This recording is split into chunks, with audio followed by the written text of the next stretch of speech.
Assalamualaikum warahmatullahi wabarakatuh.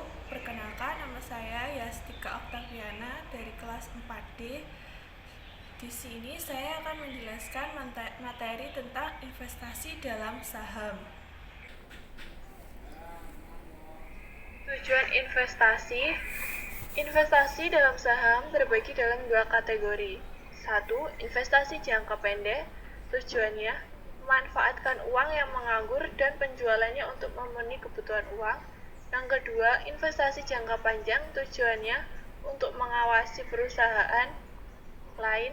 Yang B, untuk memperoleh pendapatan yang tetap setiap periode.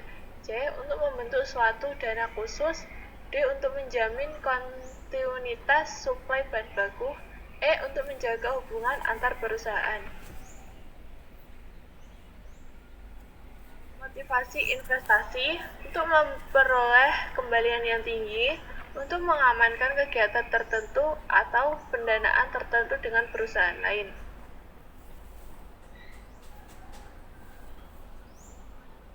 Berikut ini saya jelaskan tentang investasi saham. Saham adalah surat tanda bukti turut serta di dalam modal perseroan terbatas. Pemilik saham dari PT adalah pemegang saham atau persero.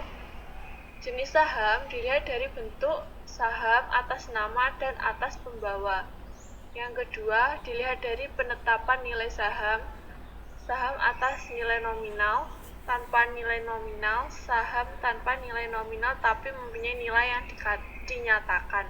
Yang ketiga, ditinjau dari hak-hak yang dimiliki oleh saham.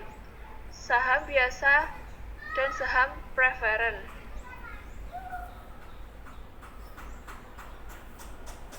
Selanjutnya tentang metode pencatatan penanaman modal saham. Perusahaan atau orang yang memiliki saham perusahaan lalu diserahkan ke investor. Investor ke perusahaan yang mengeluarkan saham atau investasi atau admitment. Yang besarnya jumlah saham yang dibeli atau proporsi kepemilikan akan menentukan metode pencatatan.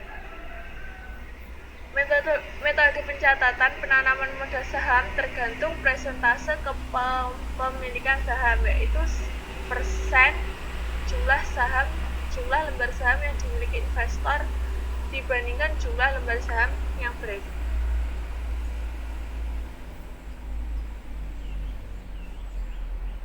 Metode pencatatan investasi dalam saham.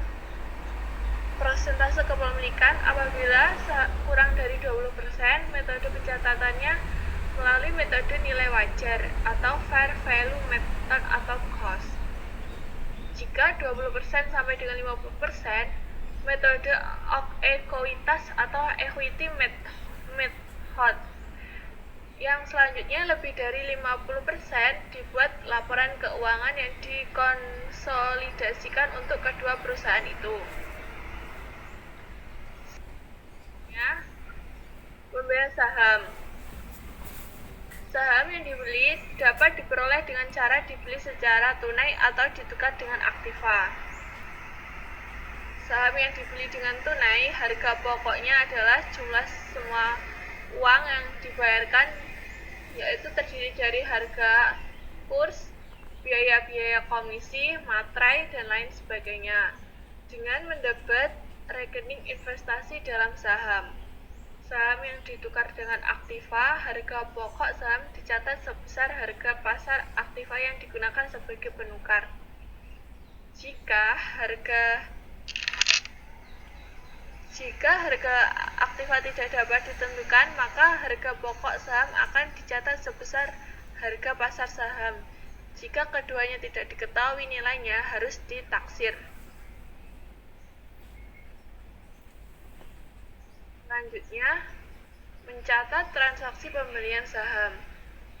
Pembelian saham dapat dilakukan dengan beberapa cara. Berikut ini pembelian saham dengan tunai. Contohnya seperti ini.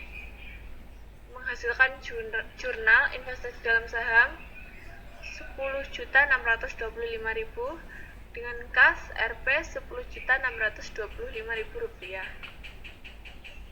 dengan kurs 106%.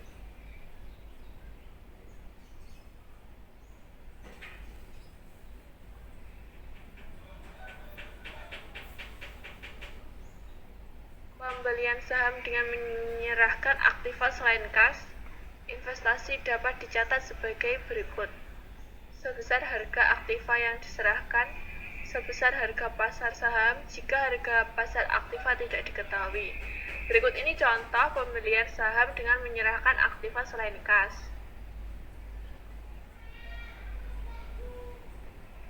Dengan investasi dalam saham 11.525.000 dengan aktiva mobil sebesar 11.525.000.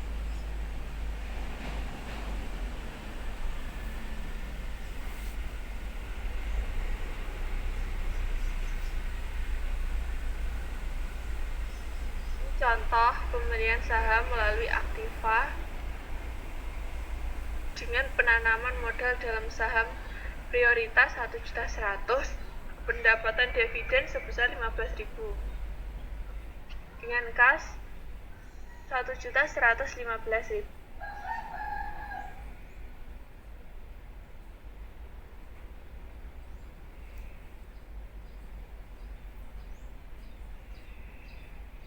Dengan perhitungan sebagai berikut. Harga beli saham 100 dikali 10.000 dikali 105 dikali 100 yang menghasilkan 1.050.000 dengan biaya pembelian 50.000. Harga beli saham sebesar 1.100.000, dividen yang terutang 1 Januari sampai 1 April 3/12 kali 6% kali Rp 1 juta sama dengan 15.000 dibagi jumlah uang yang dibayarkan dengan menghasilkan 1.150.000.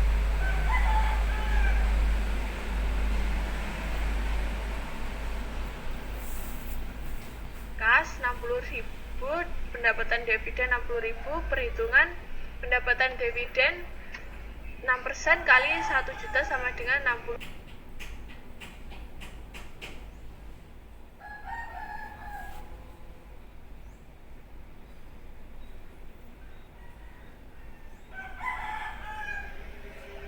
Selain cara di atas, dividen terutang dapat dicatat dengan mendebit rekening piutang pendapatan dividen.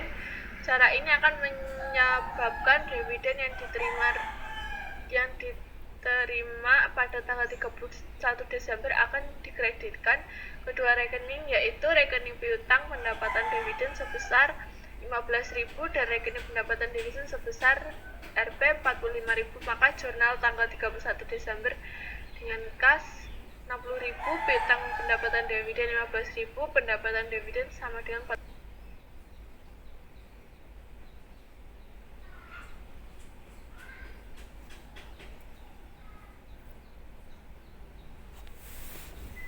Berikut ini pendapatan saham dilakukan secara lump sum atau gabungan.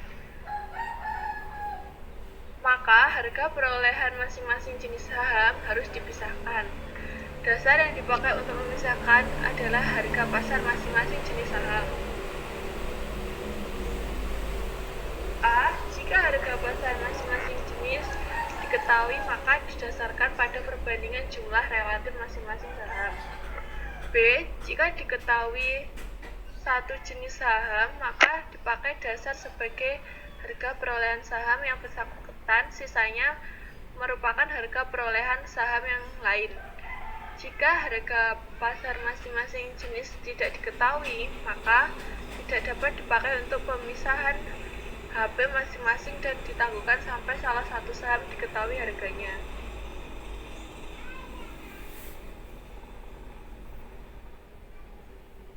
Contoh, Nona Risa membeli 50 blok saham dengan harga Rp 25.000 per blok. Tiap blok terdiri dari 1 lembar saham prioritas dan 3 lembar saham biasa. Alokasi harga pokok saham kepada masing-masing jenis dilakukan dengan cara sebagai berikut. A. Harga pasar masing-masing jenis saham diketahui. Misalnya, harga pasar saham prioritas Rp 12.500 per lembar dan harga pasar saham biasa Rp 4.500 per lembar. Nilai saham prioritas yaitu 50 kali 12.500 menghasilkan 625.000. Nilai saham biasa 50 kali 3 kali Rp 4.500 menghasilkan 675 dijumlahkan menjadi 1.300.000.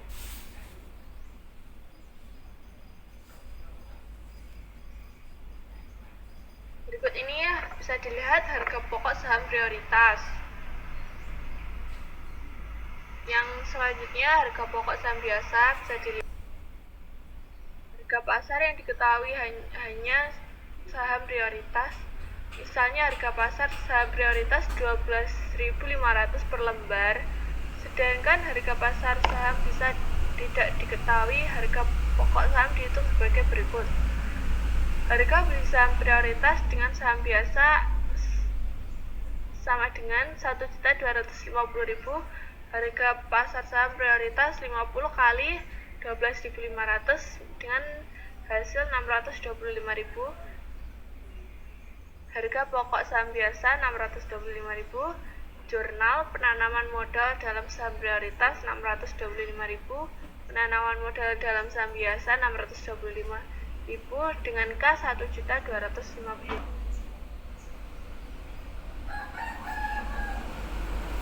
Harga pasar masing-masing saham tidak diketahui jurnal. Penanaman modal dalam saham biasa dan prioritas 1.250.000, kas 1.250.000.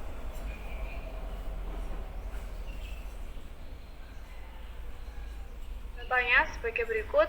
PT Bagia membeli 50 unit saham dengan harga per saham 75.000. Tiap unit terdiri dari 1 lembar saham preference dan 3 lembar saham biasa. Harga masing-masing jenis saham diketahui. A. Harga masing-masing jenis saham diketahui. Misal 1 lembar saham preference sebesar 37.500. Harga 1 lembar saham biasa sebesar 13.500. Dengan menghitung jurnal investasi dalam preference sebesar 1.802.880. Investasi dalam saham biasa 1.947.000 dengan kas yang masuk 3.750.000.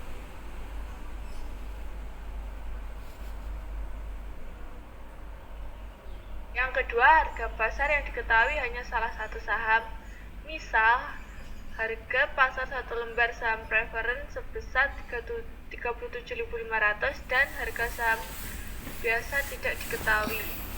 Jurnal investasi dalam preference sebesar 1.875.000. Investasi saham biasa sebesar 1.875.000 dengan kas 3.750.000. Harga pasar masing-masing saham tidak diketahui. Jurnal investasi dalam saham preference dan saham biasa sebesar 3.750.000 dengan kas 3.700.000.